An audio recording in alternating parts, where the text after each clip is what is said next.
Welcome to the dark side of my room. I'm your guide, Jennifer Adams, the voice in the darkness. Here, we will delve deep into the twisted tales that lurk within the vast abyss of Reddit. Brace yourselves as we embark on a journey into the darkest corners of the internet's most chilling stories. Together, we'll wander through the threads of Reddit, unearthing true accounts of bone-chilling encounters and tales that defy logic. So dim the lights, settle into the shadows, and let the stories consume you.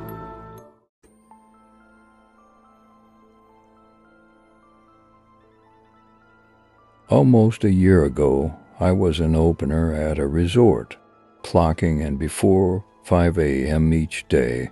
The resort is located inside of an affluent neighborhood in a very wealthy town.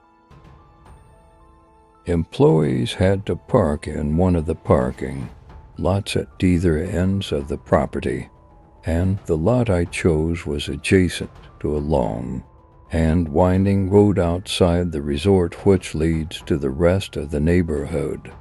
The road and resort were separated by a short range of brush and trees that no one ever walked through. I'd arrived one morning per usual and put the car into park, with my headlights still on. The lights in the lot weren't ever on in the morning since no one else really showed up before 6 a.m. when the sun was out, so it was usually always dark at the start of my walk. Save for security, I was one of the first employees to arrive on the property each morning, and was usually completely alone in this particular parking lot at this time, and this morning didn't seem any different. I had my hand literally at my keys, my brain in the process to turn off my car, when I noticed a young girl, maybe like 14 or 15 years old, come scampering. Her body language was the exact definition, run with quick, light steps, especially through fear or excitement.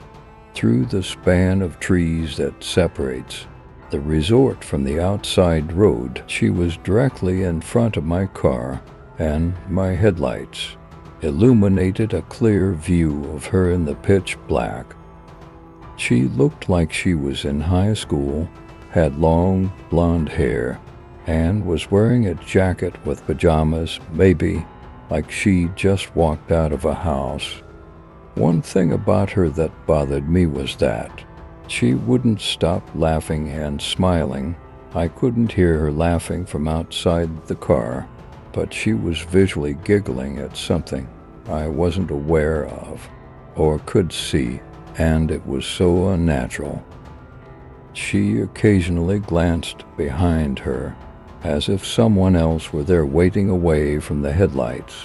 She then waved at me like it were a normal gesture at this time, and then immediately ran to my passenger side door.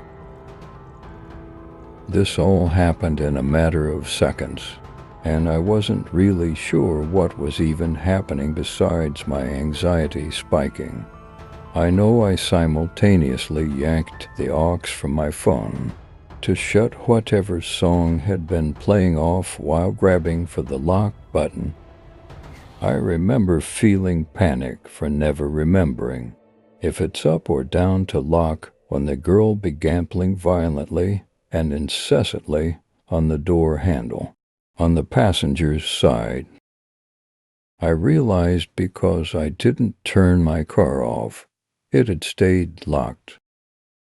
She began pounding on the window, and I was screaming at the top of my lungs for her to leave before pressing on my horn.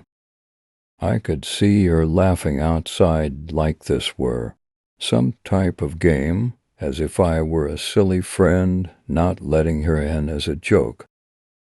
After a few seconds, she stopped the pounding and trying to open my car door, her face fell flat like I disappointed her, and she started to walk away from my car back the way she came.